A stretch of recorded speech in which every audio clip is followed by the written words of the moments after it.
और फूल झड़ने की जो समस्या है उससे कैसे बचाव हो सकता है। आप कृपया वीडियो के अंत तक बने रहें और ध्यान से इस चीज़ को गौर करें और समझें। कार्बोहाइड्रोजन का जो अनुपात होता है उसमें संतुलन नहीं होने के कारण भी ये समस्या होती है। ऐसे पेड़ पौधों में कार्बोहाइड्रेट नाइट्रोजन के अनुपात में असंतुलन के कारण फूल नहीं बनते हैं और यही असंतुलन नाइट्रोजन की अधिकता के कारण होता है। और जैसे कि किसान भाई अधिक मात्रा में यूरिया का छिड़काव कर देते हैं, जिसकी वजह से भी समस्या आती है। परिणाम स्वरूप पौधे जो है वो वृद्धि तो कर लेते हैं, फल फूल जाते हैं, लेकिन उनका जो फल बनने की क्रिया है वो रुक जाती है और पौधों में फूल और फल नहीं बन पाते हैं। और साथ ही साथ जो पोषक तत्वों की कमी होती है उसकी वजह से भी ये समस्या पैदा होती है, जैसे फास्फोरस, बोरान, सल्फर जो आदि जो प्रमुख जो तत्व होने चाहिए जो हमारी फसलों के लिए वो नहीं मिल पाते। उसकी वजह से भी फूल और फल जो झड़ने की न बनने की समस्या होती है वो होती है। इसके अलावा भी जैसे प्राकृतिक रूप से देखें तो जलवायु का भी एक कारण है। जलवायु या मौसम का सूट न हो पाना, जैसे कि अधिक तापमान, अत्यधिक गर्मी होना या निम्न तापमान, मतलब कि जैसे बादल बने रहना, धूप न गिरना। इसकी वजह से प्रकाश संश्लेषण की जो क्रिया पौधों के साथ होती है वो ठीक से बन नहीं पाती। इस वजह से पौधे फल का निर्माण नहीं कर पाते हैं और ना ही फल फूल पाते हैं। इस वजह से भी ये समस्या आती है। या कुछ ज़्यादा समय तक ज़्यादा बरसात होना, आर्द्रता के कारण अत्यधिक ठंडी या गर्मी हो सकता है, या ज़्यादा तेज़ हवाओं के कारण भी ये समस्या पैदा होती है कि पानी गिर गया उसके बाद तेज़ हवाएं चली तो फाल गुड्डी की समस्या पैदा हो जाती है। तो ये वजह भी होती है। इसके अलावा रोग और कीड़ों का जो प्रकोप होता है उस वजह से भी होता है। जैसे मान लो फल फूल का समय है और आपने अत्यधिक मात्रा में कीटनाशकों का छिड़काव कर दिया तो भी ये समस्या पैदा हो जाती है, क्योंकि ज़्यादा अति मात्रा में जो इंसेक्टिसाइड है, जो कीटनाशक, इसका प्रयोग करने से भी पौधों के ऊपर गर्मी काफ़ी ज़्यादा मात्रा में हावी हो जाती है, तो ये समस्या पैदा होती है। और उस समय मौसम का भी ठीक न हो पाना इसका दूसरा प्रमुख कारण होता है।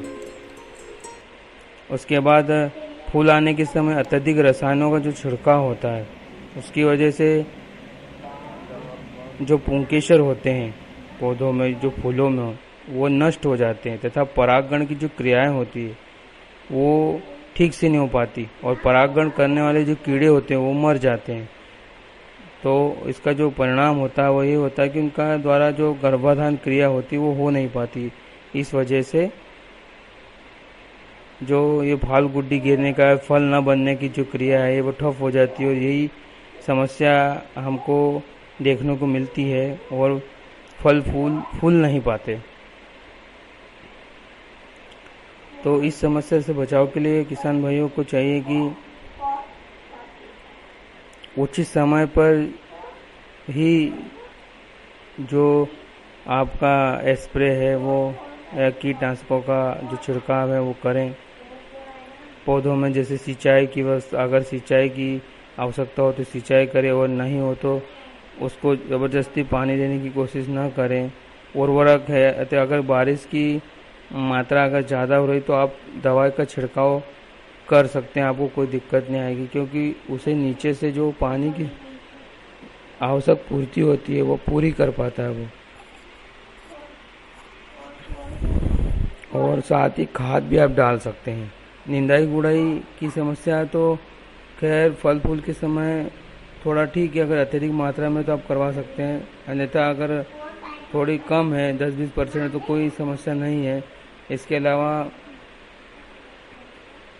रोग और कीड़ों का नियंत्रण आवश्यक है, जो हमने बताया कि आप स्प्रे कर सकते हैं। अगर आप अच्छी नमी मौजूद हो तो आप कर सकते, कोई दिक्कत नहीं। अगर सूखे की अवस्था है तो आप बिल्कुल भी ना करें, क्योंकि आपको जो नुकसान कीड़ों से होगा उससे ज़्यादा नुकसान दवाई छिड़कने से हो जाएगा, क्योंकि अत्यधिक मात्रा में गर्मी का जो वातावरण बनेगा उससे भी पूरा झाड़ सूख भी सकता है और पौधों के बैठने की समस्या भी पैदा हो सकती है।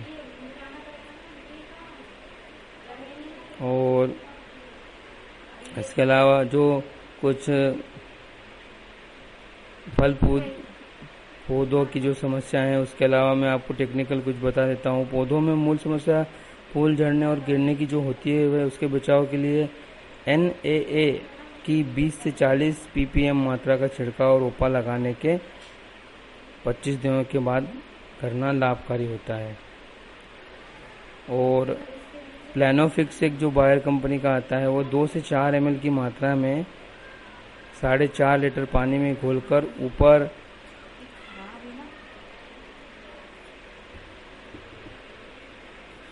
पौधों के ऊपर आप उसका छिड़काव करेंगे तो आपको फूल और गुड्डी का जो झड़ने की समस्या है वो आपको बहुत कम मात्रा में मिलेगी और इसका अच्छा फ़ायदा आपको मिलेगा फसल में।